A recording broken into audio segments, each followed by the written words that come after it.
ஹரி ஓம். ஆவணி மாத ராசி பலன்கள். ஆவணி மாத ராசி பலன்கள் நம்ம ஏன் சார் பார்க்கணும்? அது என்ன அவ்வளோ முக்கியமா அப்படின்னு கேட்டால், காலபுருஷனினுடைய 5வது ராசிக்கு 5வது இடத்து அதிபதி சூரியன் வரக்கூடிய காலத்துக்கு பேர் தான் ஆவணி மாதம்னு பேர்.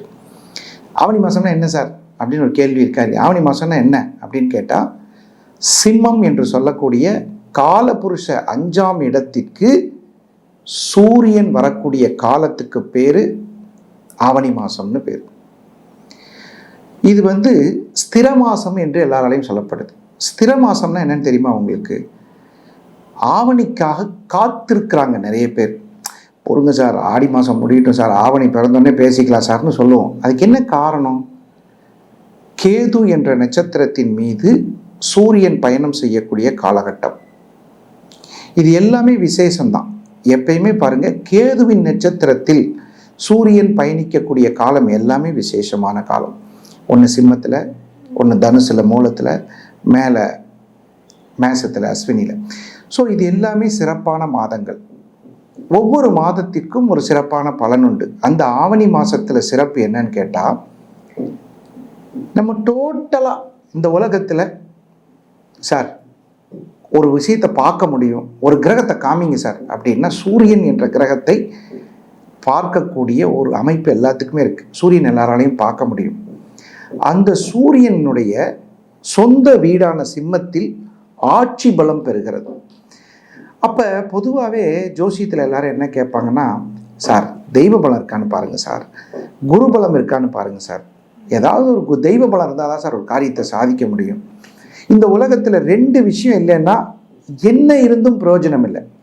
கர்ணனுக்கு எல்லா விதமான தகுதியும் திறமையும் இருந்து குரு சாபத்தால் அவனால் ஜெயிக்க முடியல. ஒரு வித்தை எப்பொழுது பயன்பட வேண்டுமோ அப்போது பயப்படலை. இப்போதான் சார் தேவை சார், வீட்டில் சாப்பாடு இருக்குது அப்படின்னா அந்த சாப்பாடு பசி நேரத்துக்கு பயன்படணும். அந்த நேரம் பார்த்து ஒருத்தர் யாராவது வந்துடுவாங்க. இந்த மாதிரி எந்த நேரத்தில் ஒரு விஷயம் பயன்படணும் அப்படிங்கிறதுக்கு குரு சாபம் இருக்கக்கூடாது. ஏன் சார் கர்ணனை பற்றி பேசுகிறீங்க? சூரியனினுடைய மகன் அவர் தான் கர்ணன். அப்போது குரு சாபம் நீங்குவதற்கும் தெய்வ சாபம் நீங்குவதற்கும் ஆவணி மாதத்தில் பிரார்த்தனை செய்து கொள்ளலாம். அவங்கவங்க குலதெய்வம், அவங்கவங்க குருநாதர், அவங்கவங்களுடைய எதிர்காலம், இதெல்லாம் ரொம்ப ரொம்ப முக்கியம். தெய்வ பலம் வேணும் சார். உடம்பே சரியில்லை சார், எந்த கோயிலுக்கு போனால் சரியாகும், எந்த கோயிலுக்கு வேணாலும் போ, ஆனால் ஆவணி மாதத்தில் போ. ஆவணி மாதத்தில் தான் விநாயகர் சதுர்த்தி, கிருஷ்ண ஜெயந்தி, நிறைய விழாக்கள். நீங்கள் ஆவணி மாதம் பிறந்துட்டாலே நிறைய விழாக்கள் இருந்துகிட்டே இருக்கும். இதுக்கெல்லாம் காரணமாக இருக்கக்கூடிய ஆவணி மாதத்தில் எனக்கு தெய்வ பலம் வேணும், குரு பலம் வேணும்னா ஆவணி மாதத்தில் எந்த கோவிலுக்கு சென்றாலும் பலன் உண்டு. எப்பேற்பட்ட ஆவணி மாதம்.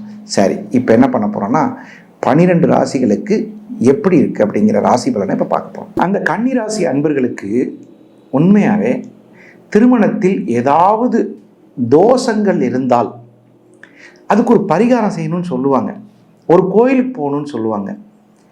இந்த ஆவணி மாதத்தில் போயிட்டு வந்தால் இந்த முதல் திருமணத்தில் தடை எங்கே சார்? எனக்கே நான் அழகாக தான் இருக்கேன், அம்மா அப்பாவும் என்னை நல்லா தான் வச்சுருக்காங்க, நான் கரெக்டாக இருக்கேன், ஆனால் இந்த திருமண தடை எனக்கு ஒரு பெரிய பிரச்சனையாக இருக்குது சார். பார்க்குறவன்லாம் கேள்வி கேட்குறான், சார் இன்னுமா கல்யாணம் ஆகலை, இன்னுமா கல்யாணம் ஆகலை, இன்னமும் இவன் பொண்ணை பார்த்து கட்டி வைக்கிற மாதிரி எப்போ தான் ஆகும் உனக்கெல்லாம் அப்படின்னு கிண்டல் பண்ணுறாங்க சார். அவர்கள் நிறைய பேர் எங்கெல்லாம் போகிறீங்கன்னு கேட்டால் திருமணஞ்சேரி, காளகஸ்தி, கொடுமுடி, எத்தனையோ கோயிலுக்கெல்லாம் போகிறீங்க. நீங்கள் போகிறவங்க இந்த ஆவணி மாதத்தில் போயிட்டு வந்தால் ஒரு பரிகாரம் செய்வது பெரிதல்ல. அந்த பரிகாரத்துக்கு சரியான நேரம், உண்மையாகவே சொல்கிறேங்க, நிறைய பேர் என்ன நினைக்கிறாங்க தெரியுங்களா? நாங்கள் அந்த பரிகாரம் பண்ணோம், இந்த பரிகாரம் பண்ணோம், எதுவுமே நடக்கலை. அவங்களுக்கு தான் இந்த ரகசிய பரிகாரம் நான் சொல்ல போகிறேன். அதாவது ராகு காலத்தில் வரக்கூடிய கடைசி 10 நிமிடம் நீங்கள் யாருக்கெல்லாம் கல்யாணம் ஆகலையோ, அது முதல் திருமணத்தில் தோல்வி இருந்தாலும் சரி, 2வது திருமணத்தில் தோல்வி இருந்தாலும் சரி, இன்னும் சிலருக்கு 3வது திருமணத்தில் தோல்வி இருந்தாலும் சரி, 3வது திருமணம் ஃபெயிலியர் ஆகினா என்கிட்ட வரும்போது ரொம்ப கண்ணை மூடிட்டு வருத்தப்பட்டு சொல்லுவாங்க, என்னையாச்சு அப்படின்னா, ஏன் சார் அப்படின்னு அவங்களுடைய வருத்தத்தை நான் உணர்ந்தவன். அவர்களுக்கு ஒரு நல்ல பரிகாரம் நான் சொல்லுவேன், பரவாயில்லைங்க, அதனால் ஒன்றும் தப்பு இல்லை, நமக்கு எழுதுனது தானங்க நடக்கும், என்னமோ நீங்களே தப்பு பண்ண மாதிரி, அப்படிலாம் வாய்ப்பு இல்லை, உங்களுக்கு எழுதுனது அது, உங்களை கடவுள் அப்படி படைச்சிருக்காரு, உங்களுடைய வாங்கிட்டு வந்த வரம் அது, அதனால் அது கவலைப்படாதீங்க அப்படின்னு சொல்லிட்டு, அந்த 3வது 2வது 1வது இந்த 3லும் திருமண தடை இருந்தால் இந்த ஆவணி மாசத்தில் ராகு காலத்தில் வரக்கூடிய கடைசி 10 நிமிடத்தில் துர்க்கை அம்மன், இதுக்கு பேர் போககால ராகுன்னு பேர். ஒரு போககால ராகுங்கிறது மிகப்பெரிய அற்புதம், ராஜ ரகசியம்னு சொல்லக்கூடியது. இந்த காலகட்டத்தில் வழிபாடு செய்தால், நீங்க போய் ஏதாவது அதை செய்யணும் இதை செய்யணும்னு நான் சொல்லலை, போககால ராகு வழிபாடு செய்தால் எதை கேட்குறீங்களோ அதை அந்த அம்மா கொடுத்துரும். துர்க்கை என்ன சார் வழிபாடு பண்ணணும், போய் ஒரு எலுமிச்சம்பழம் விளக்கேற்றி சாமி கும்பிட்டுவாங்க. திருமண தடை நிவர்த்தி, கடன் நிவர்த்தி, இது எல்லாத்துக்குமே இந்த போககால ராகு கிடைக்கும். சார் வேலை இல்லாமல் கஷ்டப்படுறேன், நீங்கள் வேற கல்யாணம் கடனுங்கிறீங்க, வேலை கிடைக்குமா, அதுக்கு ஒரு வழிபாடு சொல்லுங்கள் அப்படின்னா, கன்னிராசி அன்பர்களுக்கு போககால ராகு காலத்தில் வேலை செய்தால், வேலை வேண்டும் என்று நினைத்தால் அற்புதமான பலன். போககால ராகு நேரத்தில் துர்க்கை வழிபாடு சிறப்பு.